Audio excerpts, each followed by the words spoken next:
यहाँ पे केवल 5 किलो अनाज पे लोगों को भ्रमित कर रहे हैं और कुछ नहीं है। यहाँ पे लोगों को चाहिए रोज़गार, शिक्षा, यहाँ पे स्कूल चाहिए, कॉलेज चाहिए, और यहाँ पे मेन चाहिए रोज़गार का व्यवस्था होना चाहिए। ये पूरा अच्छा देखिए, पूरा इतना बड़ा यूपी है, 25 करोड़ जनसंख्या है। आप अगर एक उच्च शिक्षा कोई पा ले, MBA कर ले, BBA कर ले, IT से कोई फील्ड मतलब हाई प्रोफेशनल कोई भी एजुकेशन अगर वो ले लेता है, ठीक है, उसके लिए पूरा यूपी में कहीं चले जाइए। मैं IT से हूँ, ठीक है, मुझे IT में करने मतलब कंप्लीट करने के बावजूद भी मुझे यहाँ से बाहर ही काम मिलता है। या तो दिल्ली मिलेगा, गुड़गांव मिलेगा, या तो हैदराबाद मिलेगा। 25 करोड़ की जनसंख्या में अगर मान लीजिए कि 10 करोड़ भी अगर IT के बंदे हैं तो 10 करोड़ बाहर ही काम करते हैं, यहाँ नहीं कर पाएंगे एक भी का। अच्छा, कोई भी काम कितने भी स्किल्ड है, अगर यूपी में देखिए जितने भी skilled level, maximum skilled level UP से एक्सपोर्ट होते हैं बाहर। सारे स्टेट में जाकर वहाँ के जो GDP है उसमें योगदान दे रहे हैं लोग, लेकिन यहाँ के लिए कुछ भी नहीं है, कुछ भी। आप यहाँ से गोरखपुर ही ले लीजिए, उनका क्षेत्र है, योगी जी का क्षेत्र है। कौन सी ऐसी व्यवस्था कर दी है अब तक? मुख्यमंत्री हैं, अब मुख्यमंत्री का मतलब कि पूरा का पंचायत से लेकर पार्लियामेंट तक उनका है इस टाइम भाजपा का। कौन सा काम यहाँ के नौजवानों के लिए कर दें कि आज ये कुछ कर लें और वहाँ जाके वो अपना काम करना शुरू कर दें? एक काम गिना दीजिए। देखिए, रोड हो गया, नाली हो गया, ये सारी चीज़ें जो कुछ भी हैं, हर सरकार आएगी थोड़ा बहुत लॉलीपॉप दे के, चलिए भाई हमारा कार्यकर्ता है 50 मीटर रोड देते हैं, वो 50 मीटर में खुश है, ठीक है। यहाँ हिंदू मुस्लिम कर देंगे। आज तक यहाँ पूछ लीजिए, किसी भी कोई भी हिंदू है, किसी मुस्लिम से कोई परेशानी हुआ है? या किसी मुस्लिम से पूछ लीजिए किसी हिंदू से परेशानी हुआ है? कहेगा नहीं।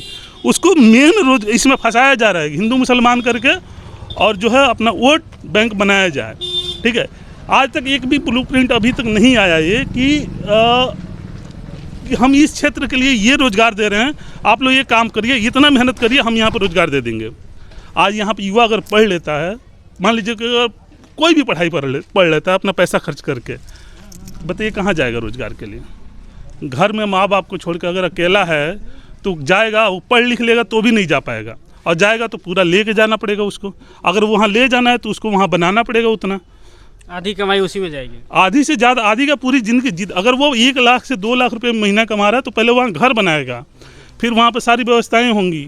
अगर 2 भाई हैं तो मान लीजिए घर पर भी खर्च, 1-2 सिलेंडर है, यहाँ भी सिलेंडर लगेगा, वहाँ भी सिलेंडर लगेगा, तो इसको कॉस्ट रिड्यूसिंग कौन करेगा?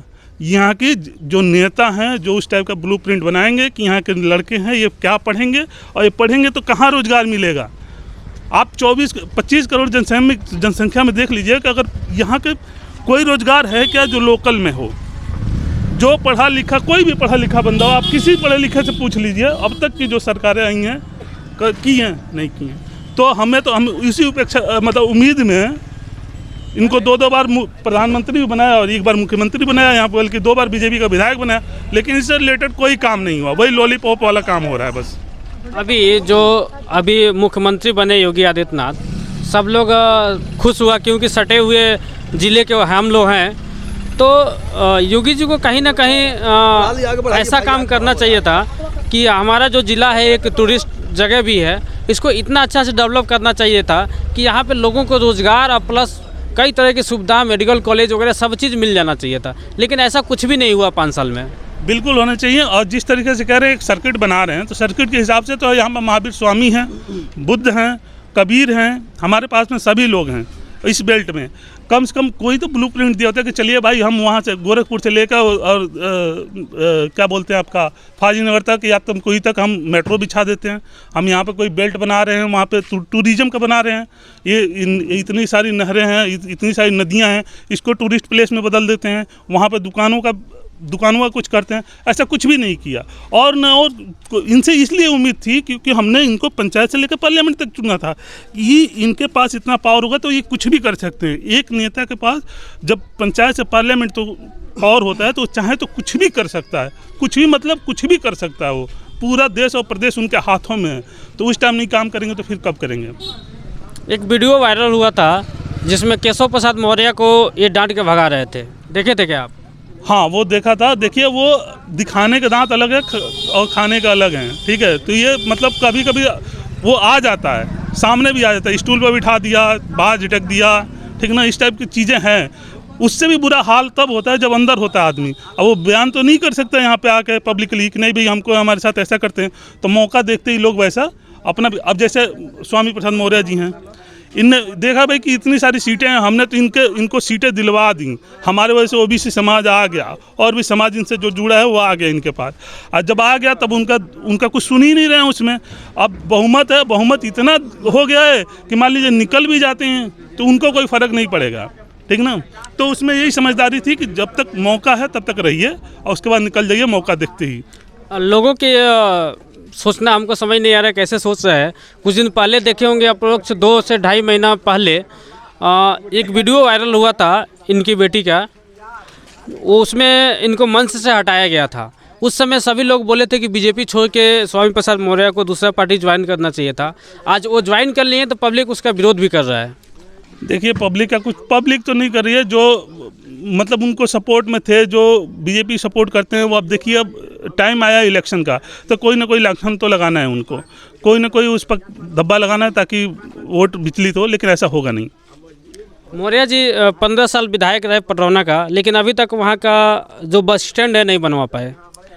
अब वहाँ पे जितना मुझे पता है वहाँ के बहुत सारे, अभी वहाँ पे अस्पताल भी जाइए पटरौना में मिलेगा आपको, जो कि अभी भी यहाँ से लोग जो कोई भी रेफ़र होता है सीधा पटरौना होता है, ठीक है। वहाँ पे बहुत सारे चीज़ें, जैसे खेल का मैदान है, वहाँ पे रोडें वहाँ पे ठीक ठाक से बनी हुई हैं, और वो वैसे भी बहुत पिछड़ा हुआ इलाका था, आज भी है। इस टाइम भी तो मुख्यमंत्री जी को ध्यान देना चाहिए था। आज भी बहुत यहाँ से कम 3 गुना गरीबी है अभी वहाँ पे। तो गरीबी तो केवल जब योजनाएं जब ऊपर से बनेंगी वहाँ लागू होता, सरकारें बनाएंगी ना। अब सरकार को हमने चुन के दे दिया और कोई काम ना करे तो उसके लिए क्या कर सकते, फिर उसके लिए फिर वोट ही करना होगा दोबारा। तो अब इस टाइम हम वोट करेंगे मौर्य जी के लिए। चलिए धन्यवाद आपसे बात। धन्यवाद। नाम बताइए। रामदत्त कुशवाहा, ग्राम चौकदार, जिलाध्यक्ष। हम जिलाध्यक्ष हैं चौकदार संघ के। कौन सा ग्राम सभा? इसी गांव का है, बेली बुकलहर। हाँ। तो इस बार क्या कुशवाहा जी को वोट देना है? नहीं, कुछ गंगा सिंह कुशवाहा को नहीं देना है। सभी कह रहे हैं जो देना है, खराब कह रहा है, लेकिन देना है देगा। लेकिन हमारे यहाँ से उनको मिलना मुश्किल है। एक भी वोट लमसम 2% मिल जाए तो अलग की बात है, क्योंकि जो सरकार है ये सरकार धोखाबाज है, ये जनता को धोखा देने वाली है। क्योंकि ऐसा मौका नहीं मिला उनको, केवल हिंदू मुस्लिम। अब अयोध्या का मंदिर बन गया, अब मथुरा का मंदिर के लिए उनका घोषणा है। तो क्या हम अब बच्चों को पढ़ाएंगे कि कैसे कैसे अपनी व्यवस्था करेंगे?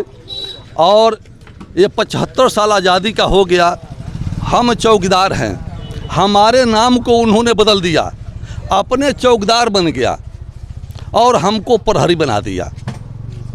अब बताइए कि प्रहरी बना करके हमारा वेतन भी नहीं दिया, हमको नीचे भी कर दिया, अपने चौकीदार बनकर राज भोग रहा है। 6 महीना हो गया।